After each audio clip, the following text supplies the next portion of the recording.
ओम नमः शिवाय. ओम नमः शिवाय. सर्व शिवभक्तांना माझा नमस्कार. तर इथं आहे हे बेलाचं झाड आहे आणि बेलाच्या झाडाच्या समोरच हे शिवालय आहे आणि या शिवालयाचं नाव भूतेश्वर मंदिर आहे. तर या मंदिरात मी आज आलेली आहे. म्हणजे बार्शीच्या दिवशी मी इथं आले होते, दर्शन घेतले आणि इथला परिसर खूपच असं सुंदर आणि मनमोहक असा आहे. तिथून निघाल्याच्या नंतर मी त्याच दिवशी बार्शीच्या एकादशीच्या दिवशीच लातूर शहरामध्ये असलेल्या रामलिंग मंदिरामध्ये आलेली आहे. हे रामलिंग मंदिर हे म्हणजे पांडवकालीन आहे. म्हणजे पांडवांचं जेव्हा यज्ञ चालू होतं त्यावेळेला त्यांनी एक अश्वमेध यज्ञ केलं होतं, त्याचा घोडा इथं आलेला होता. म्हणजे या मंदिरामध्ये श्रीकृष्ण आणि अर्जुन इथे आलेले होते आणि त्यांचा एक दिवस मुक्कामसुद्धा इथं म्हणजे लातूर शहरात होता. म्हणजे त्या काळचं हे रत्नेश्वर नगर आहे. तर या मंदिरामध्ये स्वतः श्रीकृष्ण आणि अर्जुनचं जे संबंध जोडलेला आहे ते हे मंदिर आहे. या मंदिरात बऱ्याच दिवसाची जायची इच्छा होती, पण ते मंदिर कुठं आहे वगैरे असं मला एवढी माहिती नव्हती, कारण आम्ही या एरियामध्ये किंवा या क्षेत्रामध्ये नवीन आहोत आणि त्यामुळं मला इकडच्या म्हणजे परिसराची एवढी माहिती नव्हती.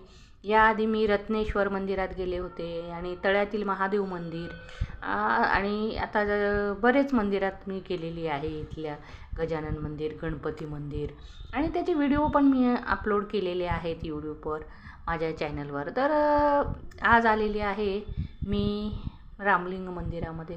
रामलिंग मंदिर म्हणजेच राजा मयूरध्वजाची पण ही म्हणजे समाधी आहे इथल्या राजाची तिथं. आणि हे इथं आहे पिंपळ वृक्ष. पिंपळ वृक्षाची इथं सर्वजण पूजा करतात. मग मी आणि माझ्या मुलांना दोघांना पण आम्ही या पिंपळ वृक्षाचं दर्शन घेतलेलं आहे, नमस्कार केलेला आहे आणि त्यानंतर मी आता हे आत जाण्यासाठी आलेली आहे रामलिंग मंदिरामध्ये आणि आता रामलिंग मंदिराच्या गाभाऱ्यात आलेली आहे. भक्त लोक इथं आहेत आणि सोबत माझा मुलगा पण आलेला आहे आणि आम्ही दोघांनी मिळून या मंदिरात लिंगाचं दर्शन घेतलेलं आहे. तर मी या मंदिरामधील हे जे भक्त आहेत, शिवभक्त पूजा करत आहेत, तर त्यांना मी विचारलं तर त्यांनी सांगितलं की हे ताम्रध्वज राजाची समाधी आहे. तर आणि हे शिवलिंग पाहिल्याच्या नंतर तुम्हाला लक्षात येईल की या शिवलिंगावर अशी रेष आहे, म्हणजे असं करवतीनं कापतानाची. तर ते त्या काळातली गोष्ट आहे की श्रीकृष्णानं त्या राजाला त्यांचं म्हणजे उजव्या बाजूचं म्हणजे बाजू मागितली होती, तेव्हा करवतीनं कापलेलं होतं. म्हणजे मयूरध्वजाच्या राजाच्या बायकोनं आणि मुलाने ते कापलं होतं. तर हे आहे शिवलिंग. आता या शिवलिंगाचं दर्शन घ्या. ओम नमः शिवाय. ओम.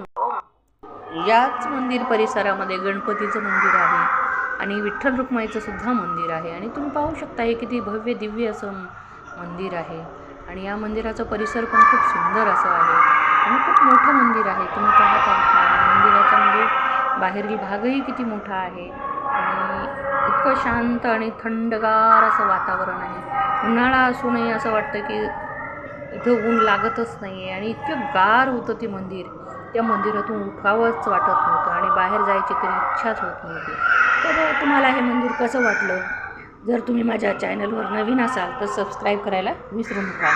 धन्यवाद. ओम नमः शिवाय.